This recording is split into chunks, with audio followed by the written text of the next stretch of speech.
When I sow seeds indoors in early spring, I'm full of hope and expect a good harvest.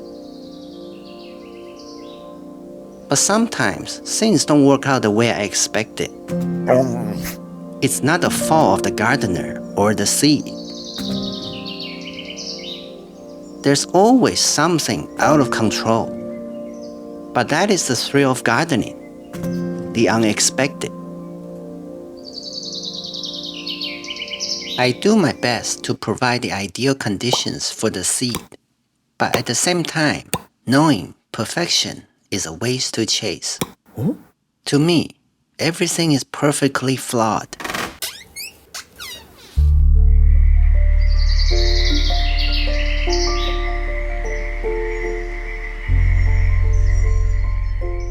All seeds know how to grow big and strong. They are all full of hope, no matter what life throws at them. They adapt and never blame or lose hope. But to reach their full potential, they need an ideal environment that the gardener strives to provide. Like parents to a child. But no parents or gardeners are perfect. In nature, it's futile to wish for ideal conditions.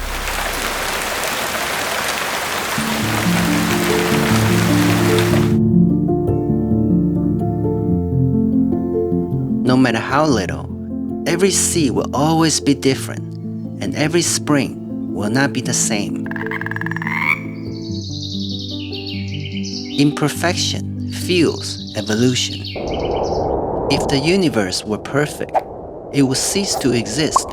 It would just be perfect and nothing else. There would be no Big Bang, no time and space, just perfection by itself. Imperfection is perfection. It's a driving force. It's like yin and yang. They need each other to be balanced, to go on, to exist. I'm not a physicist, but I smell quantum entanglement, antimatter, and dark matter. And it doesn't matter. If you feel like I'm talking BS, please comment, because I might be. And it's also good for the algorithm god.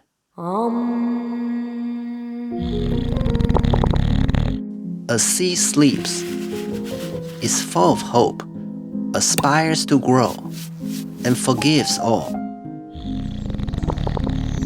When the combinations of humidity and temperatures are in range, it commits an act of faith and germinates.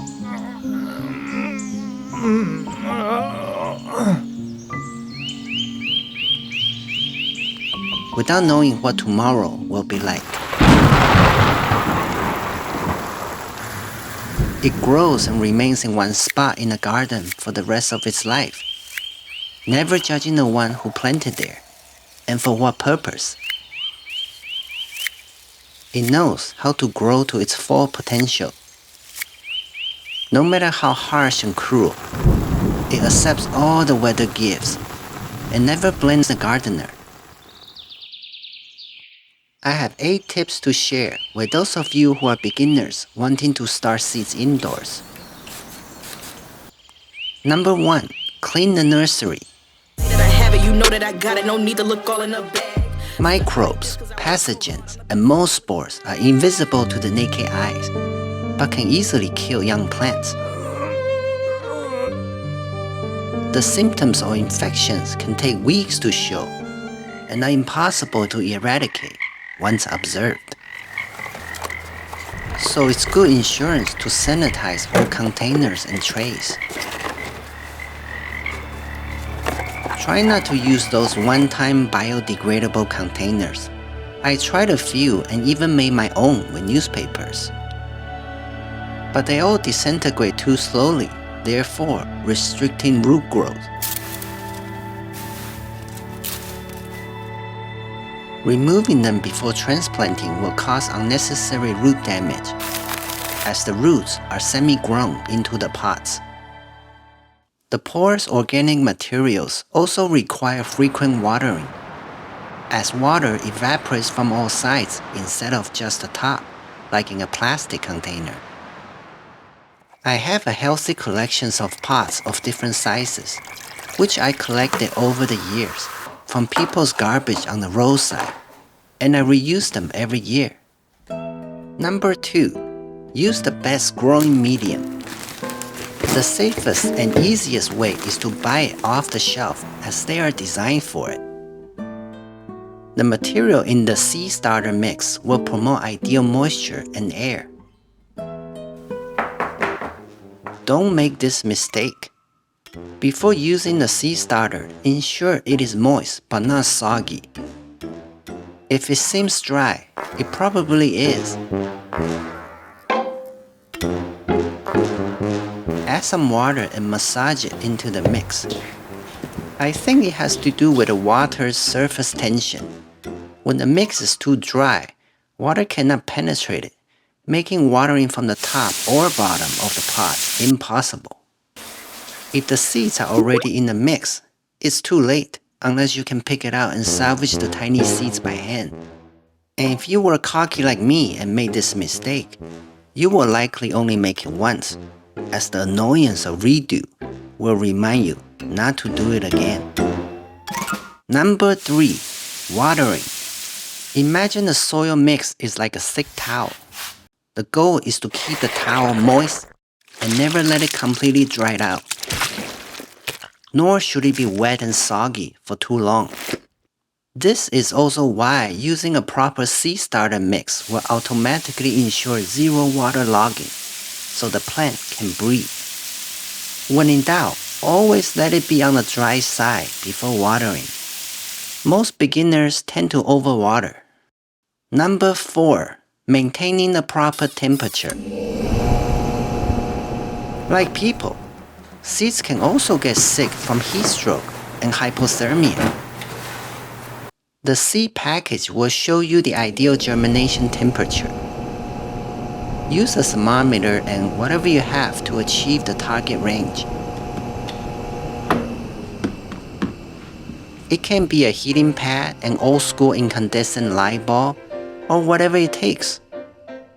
Monitor the temperature religiously. Number 5. Ventilation and exercise. Plants need physical exercise as well. After the seedling emerges, I immediately start training it. I use a small fan connected to a timer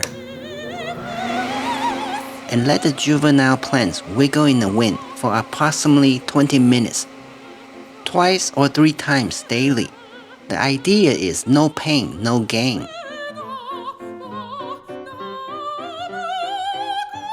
The movement induced by the fan mimics wind and stimulates strong cell growth while strengthening its core.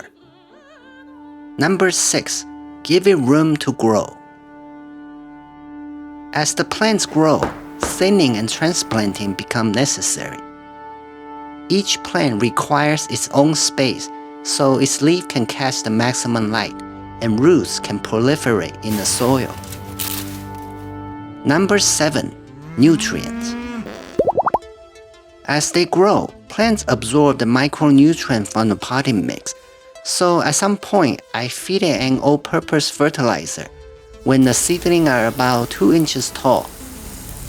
A little goes a long way, so use sparingly. Once a week is suffice. Number 8. Light that guides. Weak indoor lights can permanently make the plants thin, leggy, and weak. I frequently adjust the distance between the light and the plants. The rule of thumb is to make the top of the plants almost kiss the light. And when there's sun outside and the temperature permits, be an opportunist and take them out to experience the real thing. Let them taste the energy that nurtured their ancestors.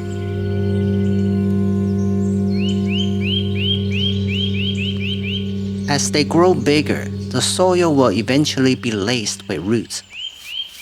It's time to transplant them outdoor to face the real world. We all know this day will come. Pick a mild and cloudy day to transplant, which can minimize the shock. It's a bittersweet moment as you release your babies into the world and return to an empty nursery.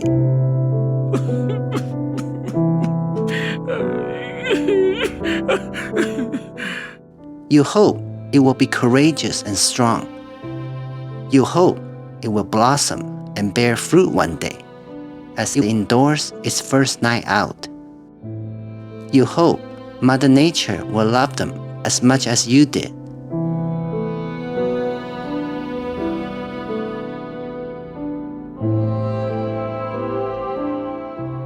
Gardener is a title. Just because someone plants and farms daily doesn't automatically grant them the rights to this title. It's the same as the title artist. Too many people call themselves or others artists, which insults all the actual artists. Just because one paints as a hobby on the weekend and sells it in the market doesn't automatically grant them such a title. That's like calling someone a doctor because the person starts to read a medical journal on the weekend. True artists and gardeners take years of dedication and determination to blossom and bear fruit. It's like good wine. It takes time.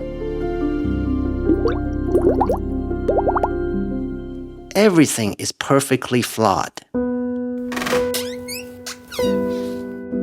But how we deal with and adapt to the flaws is what makes the world so exciting and full of colors. There are no terrible seeds or gardeners. There's only the inability to see and experience each unique journey.